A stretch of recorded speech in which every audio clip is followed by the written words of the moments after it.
tersebut datang ke apotik untuk menanyakan obat yang dapat digunakan sebagai upaya pencegahan malaria, mengingat Papua merupakan salah satu wilayah endemik. Sebagai apoteker, apa yang Anda sarankan kepada remaja tersebut? Nah, ini ya. Jadi kalau di list seperti ini, ada dosisnya, profilaktisnya itu adalah doxycycline yang profilaksis malaria itu dari literatur terbaru, itu malaria, buku saku malaria di tahun 2020, itu pilihannya adalah doxycycline. Nah, dosisnya adalah 1 kapsul sehari. 1 kapsul sehari, 1 kapsul itu dosisnya adalah 100 mg gitu ya, 100 mg. Nah, jadi kalau udah seperti ini langsung kita eliminasi.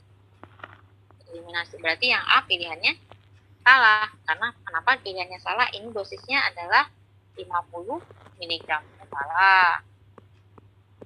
Ya, padahal cerita yang lain nih, dosis 50 mg pada 1 sampai 2 hari sebelum bepergian selama berada di daerah tersebut sampai 4 minggu setelah kembali. Nah, ini benar pernyataannya ini. Pernyataannya ini benar. Kecuali dosisnya ini yang salah. Seharusnya ini 100, bukan 50 gitu ya. Nah, lalu ada di B, doxycycline 100 mg pada 1-2 hari sebelum bepergian dan 4 minggu setelah kembali. Nah, ini ada yang kurang nih. Dosisnya benar, tapi cara penggunaannya yang salah. Masih ada kurang. 1 sampai 2 hari sebelum bepergian. Minimal 1 hari ya. Paling minimal itu 1 hari. Selama berada di daerah tersebut dan selama 4 minggu setelah kembali. Nah, ini berarti kurang. Yang C, nah ini yang C dosisnya salah lagi. Dosis salah. 50 mg per hari ya, ini salah. Pada 1-2 hari sebelum bepergian ini benar. Dan 4 minggu setelah kembali benar. Nah, yang kurang adalah selama berada di daerah tersebut. Itu juga harus konsumsi. Yang D, ini doxycycline 100 mg per hari pada 1-2 hari sebelum bepergian selama berada di daerah tersebut sampai 4 minggu setelah kembali. Nah, ini jadi pilihan ya, yang D. Yang E kenapa salah nih? Yang E, doxycycline 100 mg ini dosis benar. 1-2 hari sebelum bepergian ini benar. Selama berada di daerah tersebut ini benar. Sampai 1 minggu setelah kembali. Nah, ini salah. Seharusnya 4 minggu. Maka pilihan jawaban yang paling benar adalah yang D. Jadi nanti kalau ada soal seperti ini langsung eliminasi aja. Oh, 50 nih salah, 50 ini salah. Jadi kan udah memperkecil pilihan jawaban gitu. Oke, jawabannya ini D. Next, nah ini seorang anak perempuan umur 3 tahun mengeluhkan gatal pada kaki. Mual, nyeri perut, dilakukan pengujian terhadap feses. Hasilnya feses mengandung telur dan larva cacing tambang. Bagaimanakah saran pengobatan yang diberikan sebagai apoteker? Nah, ini jawabannya adalah albendazole dosis tunggal 400 mg. Albendazole benar, tapi dosisnya salah. Ya, jadi albendazole itu dosis 400 mg. Ini ya. Jadi obat untuk infeksi cacing tambang itu ada albendazole dosis tunggal 400 mg oral atau mebendazole 2 kali 100 mg per hari atau pirantepamide 11 mg per kilogram berat badan maksimum 1 gram. Mebendazole pirantepamide diberikan selama 3 hari berturut-turut. WHO merekomendasikan dosis albendazole yaitu 200 mg untuk anak usia 12 sampai 24 bulan, 2 tahun ya. Untuk meningkatkan kadar hemoglobin perlu diberikan asupan makanan bergizi dan suplementasi zat besi. Karena kita tahu zat besi itu bisa dikonsumsi untuk pasien juga anemia ya, untuk meningkatkan kadar hemoglobin. Oke, next. Nah, ini soal pasien umur 34 tahun datang dengan keluhan mata merah selama 1 minggu. Mata kiri iritasi dan mengeluarkan cairan. Akhir-akhir ini mengaku pandangannya kabur dan sensitif terhadap cahaya. Hasil pemeriksaan dokter menduga pasien menderita konjungtivitis yang disebabkan oleh virus herpes. Apakah saran terapi yang dapat diberikan kepada pasien? Nah, kalau udah virus herpes, nah ini pasti jawabannya adalah acyclovir. Jadi nggak usah cari-cari yang lain, ya kan? Ini jawabannya pasti yang A, ya acyclovir.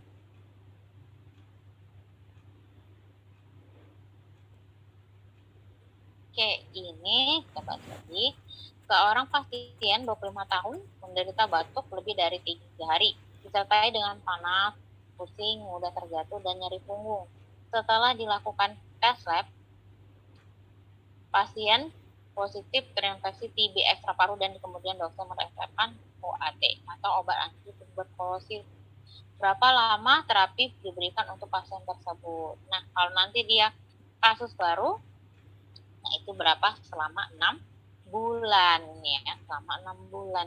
Jadi 2 bulan untuk fase intensif ditambah dengan 4 bulan fase lanjutan.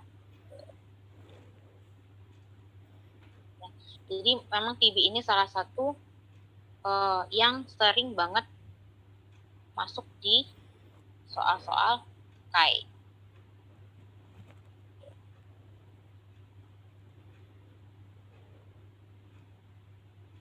Ya, ini dia pembahasannya seperti yang seperti saya bilang tadi. Ya, 2 bulan fase intensif ditambah 4 bulan fase lanjutan. Jadi memang TB ini wajib diketahui. Nah, kita bahas soal lagi. Seorang ibu berusia 42 tahun saat ini sedang menderita TB dan mengkonsumsi OAT ya, obat anti tuberkulosis kategori 1. Namun beberapa hari beliau baru saja didiagnosis COVID-19 dan mendapatkan obat favipiravir sebagai terapi COVID-19. Obat apa yang dapat berinteraksi bila digunakan bersamaan? Nah, ini kira-kira apa jawabannya? Jadi, yang sebagai obat COVID-nya ini adalah favipiravir. Nah, yang lain ini seperti misalnya isoniazid, rifampicin, pirazinamid, ya, etambutol, streptomycin. Nah, ini obat-obat TB-nya. Jadi nanti dia case-nya ini adalah pasiennya itu TB, terus juga didiagnosis COVID-19. Jadi obat-obat COVID-19 ini yang disebabkan oleh virus ya, seperti favipiravir, oseltamivir. Sebenarnya ini obat-obat yang sudah cukup lama kita konsumsi ya. Itu dulu untuk obat-obat case-nya adalah flu burung gitu. Flu burung itu dia pakainya adalah dulu kan sempat booming ya penyakit flu burung. Nah, ini pakainya adalah oseltamivir gitu, favipiravir, ini dia. Nah, hanya sekarang untuk penyakit virus, tepatnya yang untuk COVID-19 dipakai obat-obat ini ya, oseltamivir, favipiravir gitu, ya. Nah, pilihannya ini adalah yang C. Ini dia. Ya, interaksinya di sini favipiravir dan pirazinamid.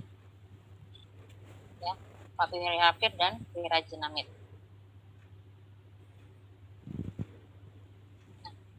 Nah, kita bahas pembahasannya. Pilihan yang paling benar adalah yang C. Jadi terdapat interaksi pirazinamid dan favipiravir yang sehingga asam urat dalam darah meningkat. Risiko peningkatan asam urat pada penggunaan tunggal dapat meningkatkan nilai asam urat dalam darah menjadi 11,6 mg per desiliter dan dapat meningkat menjadi 13,9 mg per desiliter bila digunakan dalam kombinasi dengan favipiravir. Nah, ini nanti boleh teman-teman lihat di referensinya. Ini Informatorium of COVID-19 Drug in Indonesia, The Indonesian Food and Drug Authority March 2020. Itu nanti lengkap dengan literatur.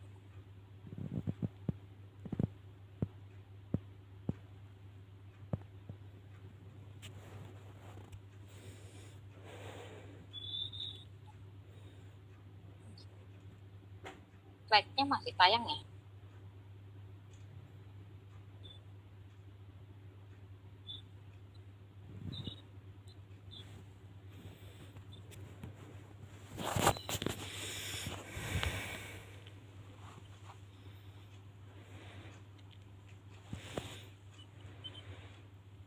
Ini slide-nya masih tayang kan yang saya ini ya,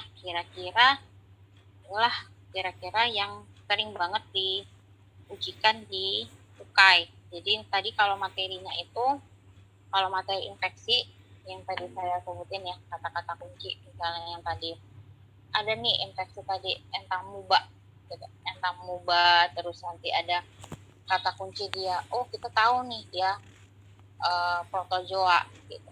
Ini pasti nanti jawabannya adalah metronidazole. Jadi kalau teman-teman infeksi, jadi materi infeksi ini banyak banget.